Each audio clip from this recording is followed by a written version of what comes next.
tutorial, I am going to show you how you can create a grid system all together with column and beams. Hold on. What I just meant is we are going to make a grid system of which from its intersection we are going to have columns, and from each column system we are going to have beams on top of it.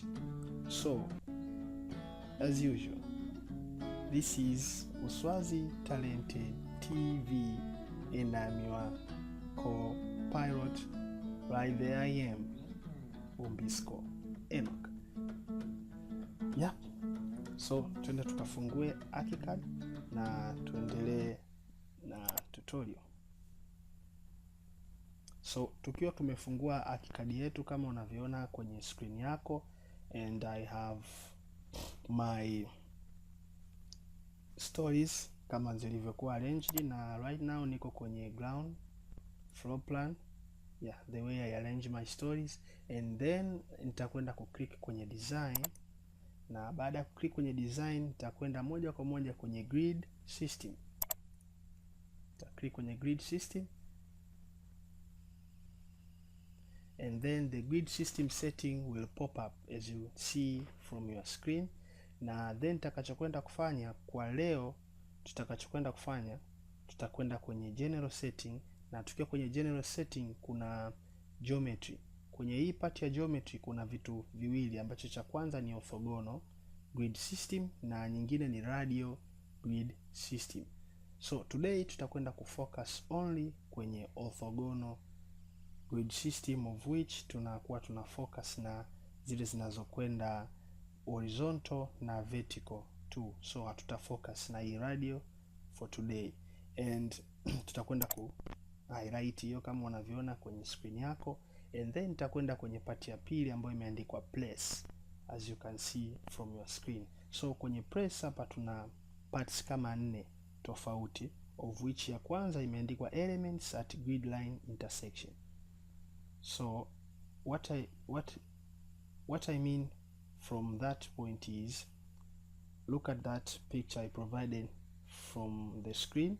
You can see that from the intersection of grid system, so Archicad will place either a column or an object, as you can see from this list. So you can decide kwamba from this point of intersection, or all intersections of column or intersection of grid, we are going to have an object or a column, but we can't have all of them at the same time.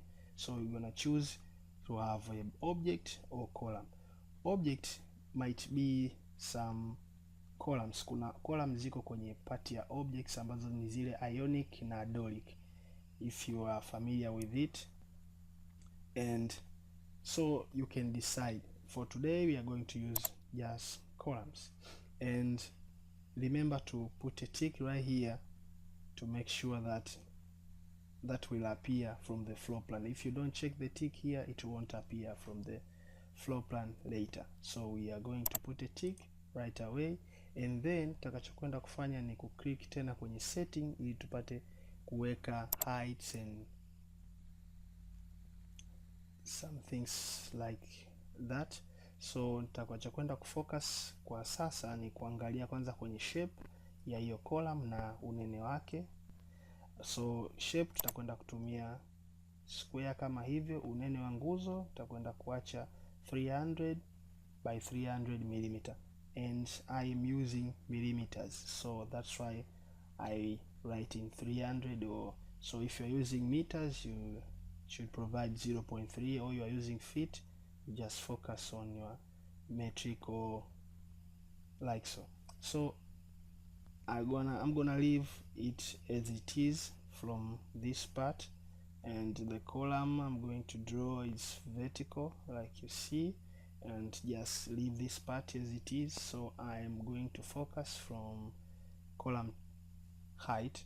So the column will start from ground floor, and the top will be from guild or home story, as you can see from the from the right hand side pale, na then height itakuwa ni 2200. So if I want to increase it or decrease, I'm just gonna put 0 here. Yeah, so my column itakuwa na height 2400 for this tutorial. You can adjust according to your desire. So today, and I'm going, yeah, for this part we are done. So make sure we click OK right here, and then we are going to have default beam on grid lines kama tulivyofanya kwenye column. So nitakwenda kuclick kwenye hiyo tick pale, nitakwenda kucheck, na then nitakwenda kuhit setting. So kwenye beam you must have a straight, because we are using orthogonal, so we have no other choice other than a straight beam, and we can't change it. So we click setting again. Okay, so utakapo click pale kwenye setting itakupeleka moja kwa moja kwenye beam default setting, na kwenye beam default setting hapa atakachokwenda kufanya ni kuset unene wa beam, model, nitakwenda kuset material na vitu kama hivyo like so.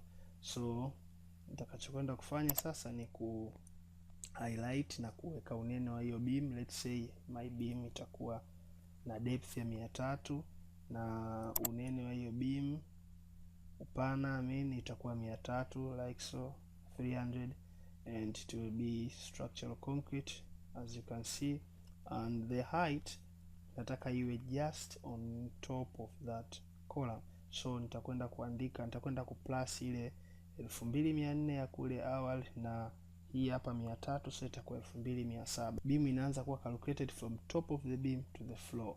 So structurally wana assume vitu vyao viko hivyo, lakini sisi architects tunaanzia ground to tunalize wao wana fall in opposite direction. So beam height yake itakuwa inapimwa kutoka kwenye top ya beam yenyewe mpaka ukuta unapoanzia na kwenda kwenye floor, ndio reference inavyokuwa.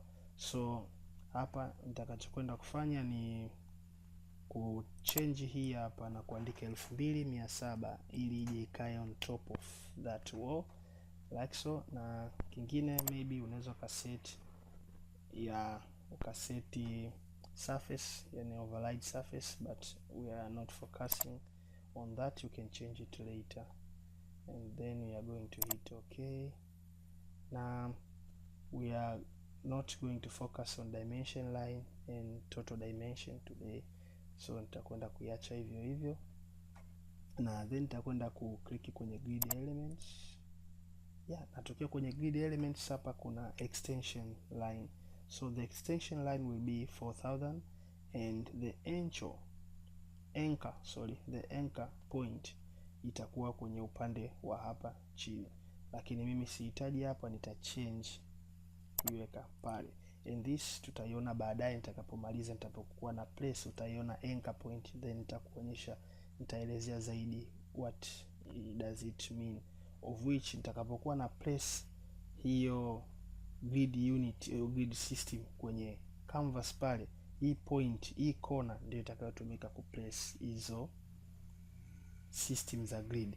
Na unavyoona hapa kwenye markers, hizi tick zinavyokuwa zimechekiwa hapa, that means kwamba nitakapokuwa na place zile grid system, kitakachokuwa kinaonekana ni kwamba hizi cycles, node cycles za grid zitakuwa kwenye upande mmoja kwa hizi za horizontal, na zitakuwa kwenye upande mmoja kwa hizi za vertical. So kama nitakuwa nataka ziapie kwenye pande zote 4, that means itakuwa ni check pande zote 4, so I can see all of them from all sides. Na then nitakachokwenda kufanya, kama nitakuwa nahitaji kuset hizo grid by whatever means, nitakwenda kuclick kwenye grid elements, but let's just leave it as it is. So we are going to click again from naming rules. Yeah, this is another part that is very important when you are doing grid system. So we have generate names automatically. So if you want to custom, you can click on custom, of which you will custom your grid system as you please. But if we generate it automatically, the Archicad we're going to place our grid system either in number, numerical, alphabetical order. So for example, we have horizontal grid system. So the horizontal grid system will be placed in an order of ascending. I mean, the order will be, as you can see from that picture, the order is increasing down to upward, the system. And here, if I check it here, the order will change from up to down. So here it's start at A. So according to this one, A will be on top, B, C, D, E, as you can see from that picture I provided. And I'm going to use this one, and I will start at A. So if I choose to start from B or let's say C, that first one will be C, D, E, F, and so on. And if I want to change it, maybe I don't want to use alphabetical order, I want to use, let's say, numbering or numerical, or Roman numbers. So I'm going to check it. I'm going to just click right away, and I'm going to have my grid labeling in, like so. And then nitakwenda kufocus tena kwenye upande wa vertical grids, ambapo kwenye vertical grids tutakuwa tuna increase numbering from left to right, as you can see from this arrow. So if I check this one, it means it will be in opposite direction, but I'm going to put it that one so that as we are counting numbering from left to right, that's what I want for us to see on the canvas when we are placing the grid dimensions. So here I'm going to have numbering, as you can see. So we have, like so, and then we are going to click on grid positioning. So this is a final part of which now it's very important to know. And we have horizontal grid panel, as you can see highlighted there, and we have vertical grid lines, as you can see also highlighted there. And utakachoona hapa sasa ni kwamba zile grid ambazo tumezi place kwenye horizontal tulisema tutaziweka kwenye Roman number, na ndo unachoona hapa ziko kwenye Roman number. So we are going to have 5 rows kwenye horizontal. Now let's say I don't want all of them or I want just 3 of them. So nitakachokwenda kufanya ni highlight, na then nitakwenda ku click delete. Simple as that. So I want only 3 from horizontal, and if I want to increase them, just click on plus. Simple as that. And let's say I want to change a distance. Either that distance you see from that point is a displacement from one grid system to another grid system. That change depends on your let us remove this one. That change depends on your design preferences. Maybe you want the first column to second column to have 5,000 distance from one column to another, and the second column to third column you want to have 3,000 millimeters. So here is the place where you put that difference. So the first one will be 0 distance, and the second one will be 1400 from that the third one, and we have to change this one to be, let's say, 7,000 for illustration. And here we come to vertical grid lines, and in vertical grid lines, as explained from horizontal one, we have numbering kama unavyoona kwenye screen, and we have distance. So the first one will be 1, the second one will be 2, 3, 4, 5. Okay, and nitakachokwenda kucheki kwenye vertical displacement ya moja kwenda nyingine ni kama unavyoona ni 0, 1400, 1400, 1400, 1400. So I want to change this one to be, let's say 5500.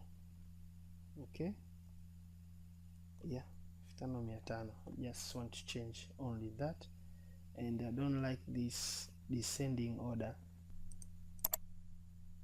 Yeah, I'm going to click on that and change into this one. So if I return here, I'll be seeing one start from top and other will be down like so.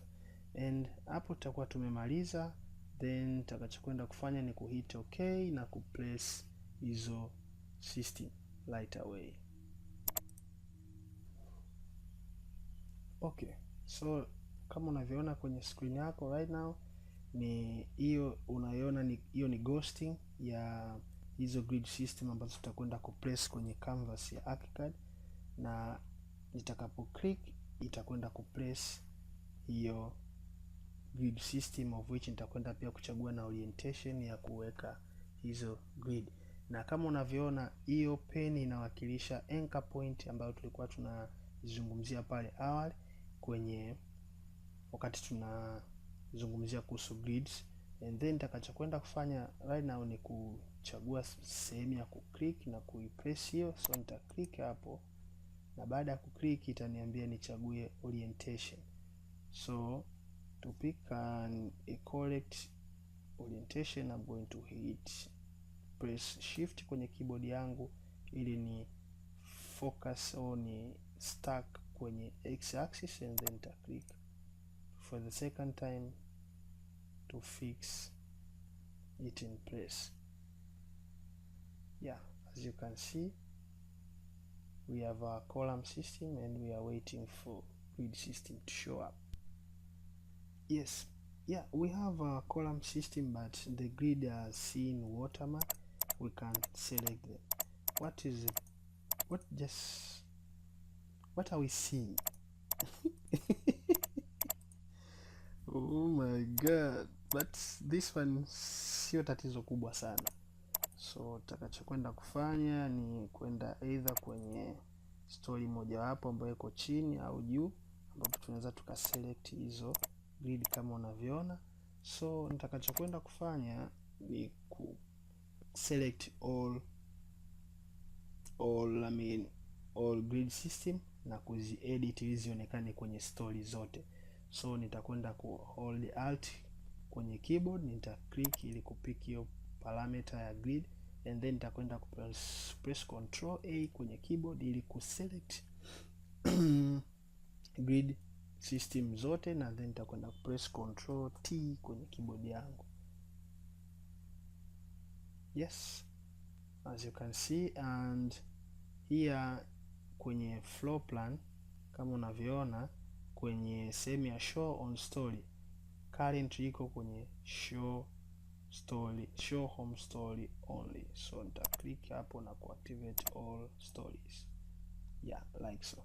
Na if I want to change the gridline system, naweza nika change hapa nikaweka let's say this one, na line hizo ziwe zina rangi gani. Let's say nitakwenda kuweka hiyo hapo ya kwanza, number 1.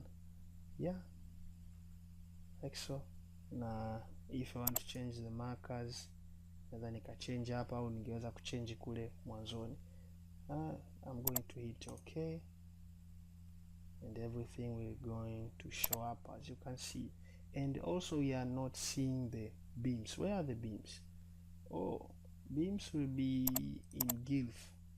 Yeah, as you can see, because tulivyokuwa tumeset zile story, automatically Archicad imedetect kwamba hii itakuwa imeplace, itakwenda kuplace kwenye story fulani kulingana na height setting tuliyoifanya na story setting. So yenyewe imedetect kwamba kitu gani kitaka wapi na kipi kitaka wapi. So we have grid, or Sorry, we have beam system kama inavyoonekana kwenye screen yako, na then naweza nikaview kwenye 3D. Yep, nitakwenda kutumia marquee, nita highlight kwa marquee, then nita place F5, yeah, like so. Then nitakwenda kuhit hapa kwenye fit in window. Yep, now we have our grid system all together with column system. Just simple as that. So you can see beam are just pressed on top of columns. Yeah, simple as structure. Na mpaka kufika hapo tumefikia mwisho wa hii tutorial, na mwisho wa tutorial hii ndio mwanzo wa tutorial zingine. So don't forget to subscribe and ring a bell so you can receive any notification for the future video that I'm going to post. As usual, this is Uswazi Talented TV and I'm your pilot right here, Bumbisco Enock. Ciao.